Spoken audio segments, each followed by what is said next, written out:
Assalamualaikum warahmatullahi wabarakatuh. Alhamdulillahirabbil alamin. Alhamdulillahilladzi arsala rasulahu bil huda wa dinil haqq liyuzhirahu 'ala dini kullih wa kafa billahi syahida. Asyhadu an la ilaha illallah wahdahu la syarikalah wa asyhadu anna Muhammadan 'abduhu wa rasuluh la nabiyya ba'dah.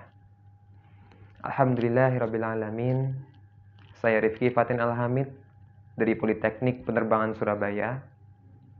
Kali ini berkesempatan untuk bertemu dengan rekan-rekan online, bertemu dengan para pemuda-pemudi muslim yang semangat muslimnya bergelora, bertemu dengan kaum muslimin yang semoga dirahmati oleh Allah Subhanahu wa taala. Salawat serta salam tak lupa kita curahkan kepada baginda Nabiullah Muhammad sallallahu alaihi wasallam. Kepada Nabi yang kita ikuti ucapan serta tingkah lakunya, yang kita cintai, meskipun ketika dibandingkan dengan perilaku dan tingkah laku kita ini sangat jauh. Tapi insya Allah dengan kecintaan kita kepada baginda Nabiullah Muhammad sallallahu alaihi wasallam ini menjadi suatu hal yang insya Allah melihatnya, dan kemudian kita dibangkitkan Allah bersama para barisan sahabat-sahabat beliau, maksudnya di belakang Rasulullah SAW dengan kalimat tauhid la ilaha illallah yang akan memasuki surga Allah Subhanahu wa taala insyaallah. Amin amin ya rabbal alamin. Baik. Pada kesempatan kali ini saya akan berbicara mengenai seseorang yang bertakwa kepada Allah. Sebelumnya, ketika kita mengingat bahwa ketika kita dipanggil oleh rekan kita, dipanggil oleh teman kita, sahabat kita, keluarga kita, misal, "Hai Fatin, bagaimana kabarnya?" "Oh iya, baik, alhamdulillah." "Bagaimana kabarnya juga ya?" Jadi, ketika kita dipanggil seperti itu, maka ya, responnya kita sebagai manusia normal pasti menjawabnya, membalas sapaan mereka. Kemudian komunikasi kita ini ya terjadi komunikasi yang hangat, tersampaikan pesannya begitu, dapat kita mengerti. Namun hal ini harus kita bawa juga ketika kita dipanggil oleh Allah Subhanahu wa taala dalam surat Al-Baqarah, ya ayyuhalladzina amanu, wahai orang-orang yang beriman. Nah, di sini kita harus merasa menjadi orang-orang yang beriman. Karena kita menjadi pribadi muslim ini, jadi orang-orang yang mengikuti ajaran-ajaran Allah, kemudian menjauhi larangan-larangan Allah, dan menjadi pribadi muslim, kita harus merasa dipanggil oleh Allah Subhanahu wa taala. Seharusnya lebih respect kepada Allah Subhanahu wa taala. Ya ayyuhalladzina amanu, kutiba alaikumusiyam kama kutiba alal ladzina min qablikum la'allakum tattaqun. Di sini, konteks ini Allah menyeru kepada kita untuk berpuasa seperti orang-orang yang sebelum kita. Agar apa? Agar menjadi orang-orang yang bertakwa. Begitulah Allah menyampaikan tugas kepada kita, menyampaikan seruan kepada kita bahwa kita harus berpuasa. Untuk apa? Agar menjadi orang-orang yang bertakwa. Nah, saya mengutip ketakwaan ini dalam artian apa? Allah sesungguhnya telah memberikan kisi-kisi dalam kehidupan kita ini.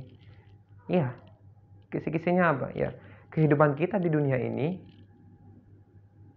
untuk apa? Untuk menjadi orang-orang yang bertakwa.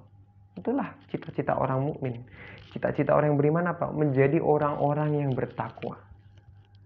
Dari dalam surat Al-Imran disebutkan juga bahwa jangan sampai kita ini meninggalkan dunia yang indah ini, kita meninggal dalam keadaan yang tidak bertakwa. Naudzubillah min dzalik.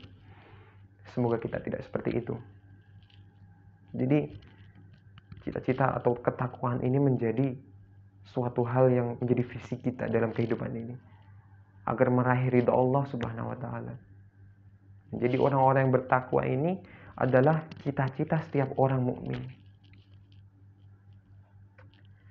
Ya. Kemudian bagaimana kita untuk meraih ketakwaan ini? Bagaimana kita mendapatkan predikat agar kita menjadi predikat ini diserahkan kepada kita? Iya, kamu adalah orang yang bertakwa. Seperti itu dari Allah. Bagaimana caranya? Di antaranya yang pertama yaitu kita menjadi pribadi yang muslim. Pribadi muslim yang sebenar-benarnya. Bagaimana? Allah menyebutkan bahwa udkhulu fis-silmi kaffah. Masuklah secara Islam secara keseluruhan, jangan setengah-setengah. Ini bagaimana memahami ini? Ya, saya coba beri contoh sedikit ya. Ini orang yang ya tidak secara keseluruhan dia memasuki Islam. Ada suatu kontestan mengikuti lomba nyanyi dangdut gitu ya. Di wanita berpakaian yang seksi. Kemudian menyanyi dengan suara-suara yang ya begitulah mengundang nafsu-nafsu gitu. Nah, kemudian saat penilaian juri berkata, ya berdoa saja ya, semoga kamu bisa lolos di tahap selanjutnya. Kemudian kontestan itu berkata, amin, amin ya Allah, semoga amin, amin, terima kasih doanya.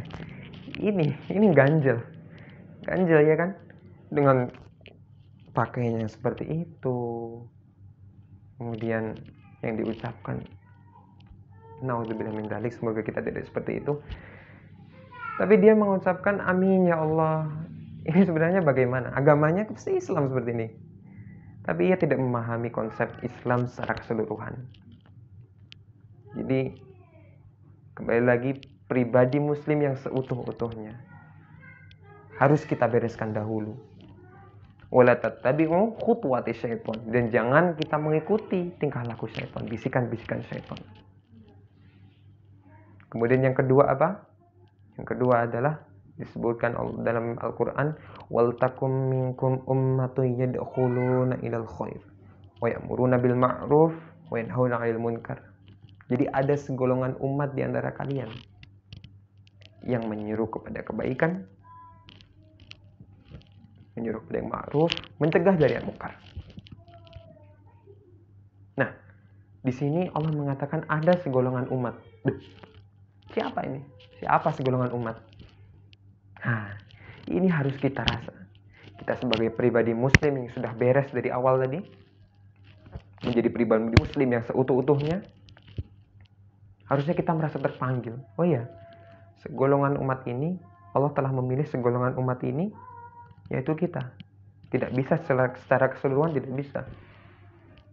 Contoh misalnya kalau ada di dalam organisasi, ya kan, untuk menjalankan organisasi ini tidak bisa semuanya ikut berpikir, tidak bisa semuanya, dalam artian tidak bisa semuanya ini ada yang menentukan arah pergerakan dakwahnya, tidak bisa.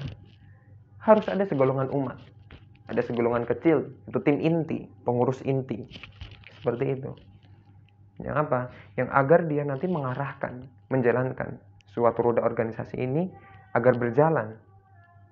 Sama dengan kita ini, yang telah Allah pilih untuk apa? Untuk menyeru kepada kebaikan, mencegah dari kemungkaran. Menjadi pribadi muslim yang taat secara keseluruhan, kemudian dia menyeru kepada kebaikan, menyeru kepada yang ma'ruf, mencegah dari yang mungkar. Jadi kita sebagai orang muslim ini seharusnya paham seperti ini.